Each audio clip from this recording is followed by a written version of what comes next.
Hello everyone, welcome back to my channel. Period आने से यानी कि पीरियड की डेट से 1-2 दिन पहले हमने रिलेशन बनाया है विदाउट प्रोटेक्शन, तो इस केस में हमको प्रेगनेंसी लगने के कितने चांस होते हैं। या फिर कुछ कपल्स का ये भी सवाल आता है कि क्या हमको आईपीएल या फिर अनवांटेड 72 ले लेनी चाहिए जिससे कि हम अनवांटेड प्रेगनेंसी से बच सकें। तो दोनों सवालों का जवाब इस वीडियो में मिलेगा, तो वीडियो काफी हेल्पफुल होने वाली है। अभी से इस वीडियो को लाइक कर दीजिएगा, चैनल पे नए हैं तो सब्सक्राइब कर दीजिएगा।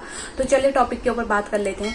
तो जैसे आपकी डेट आने वाली है 1-2 दिन बाद और आपने रिलेशन बनाया है 1-2 दिन पहले, तो इस केस में आपको प्रेगनेंसी लगने के चांस नहीं होते हैं। जी हाँ, जिन महिलाओं की रेगुलर साइकिल है यानी कि 28 दिन की, 32 दिन की, उनको रेगुलर मतलब एक ही डेट पे उनको पीरियड आते हैं। थोड़ा बहुत 4-5 दिन आगे पीछे हो सकता है, जो कि बहुत ही कॉमन है, लेकिन उनको मतलब उनका साइकिल जो है वो फिक्स है। 28 दिन की साइकिल है तो 28 दिन में, 32 दिन में, तो इस तरीके से उनका फिक्स है। तो इन महिलाओं को इस टाइम पे प्रेगनेंसी के चांस नहीं होते, यानी कि पीरियड डेट से 2-3 दिन पहले रिलेशन बनाने से आपको प्रेगनेंसी के चांस नहीं होते, भले ही आपने विदाउट प्रोटेक्शन रिलेशन बनाया हो।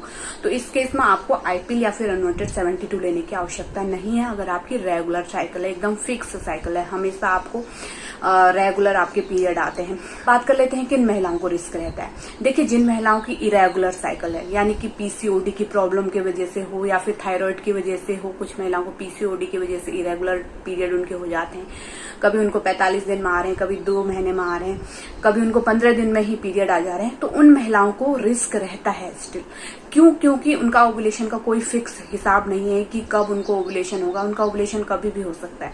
पिछले महीने उनको 15 तारीख को हुआ था, तो इस महीने कभी भी हो सकता है। उनको 40 दिन बाद भी हो सकता है, 2 महीने बाद भी हो सकता है। अगर आपके साथ पीसीओडी की प्रॉब्लम चल रही होगी तो ये चीज आपको अच्छे से पता होगी कि आपको पीरियड आने में कितनी दिक्कत होती है, यानी कि कितनी इरेगुलर आपकी पीरियड है। कभी 15 दिन में, कभी 20 दिन में आ जा रहे हैं और कभी आपके 40 दिन तक भी नहीं आ रहे हैं, या फिर कभी ट्रीटमेंट चल रहा है उसके बाद ही आपके पीरियड आ रहे हैं। तो इन महिलाओं को रिस्क रहता है। तो इन महिलाओं को अगर वो अपनी पिछली डेट के अकॉर्डिंग रिलेशन बना रहे हैं 2 दिन पहले, तो जरूर इनको आईपीएल या फिर अनवांटेड 72 ले लेना चाहिए, क्योंकि उनका कोई भी फिक्स नहीं है उनका ओवुलेशन कब हो जाए।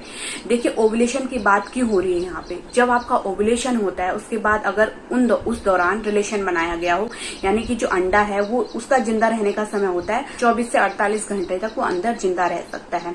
अब वो इंतजार करता है ट्यूब में। उस 24 से 48 घंटे के अंदर आपने अनप्रोटेक्टेड रिलेशन बनाया, उस केस में आपको प्रेगनेंसी लग जाती है। काफी ज्यादा चांस होते हैं प्रेगनेंसी लग जाती है। अगर स्पर्म की क्वालिटी सही होगी तो वहां पे आपको प्रेगनेंसी लगने के काफी ज्यादा चांस होते हैं। तो इरेगुलर पीरियड वाली महिलाओं के साथ क्या होता है कि उनका ओवुलेशन आपको पता नहीं है कि कब हुआ हो।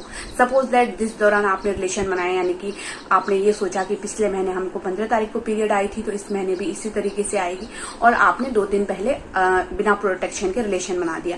अब अगर उस दौरान आपका अंडा प्रेजेंट होगा, यानी कि ओवुलेशन टाइम चल रहा होगा, क्योंकि आपको पता तो है नहीं कि हमारा ओवुलेशन कब होगा इरेगुलर पीरियड होने के कारण, तो इस केस में आपको प्रेगनेंसी लग जाती है। देखिए, रेगुलर पीरियड वाली महिलाओं के साथ क्या होता है कि उनका फिक्स है, यानी कि पीरियड डेट से 14 दिन पहले उनका ओवुलेशन होता ही होता है।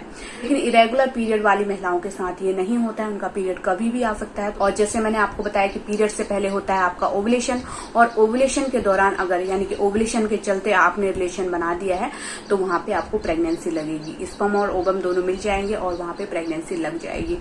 तो उम्मीद करती हूँ आप समझ गए होंगे। कोई भी डाउट है तो नीचे कमेंट में जरूर लिखें। हम पूरी कोशिश करते हैं आपके सारे सवालों का जवाब देने के लिए। अगर वीडियो आपके लिए हेल्पफुल रही हो तो लाइक जरूर करें, शेयर करें और हमारे इस चैनल को सब्सक्राइब करना ना भूलें।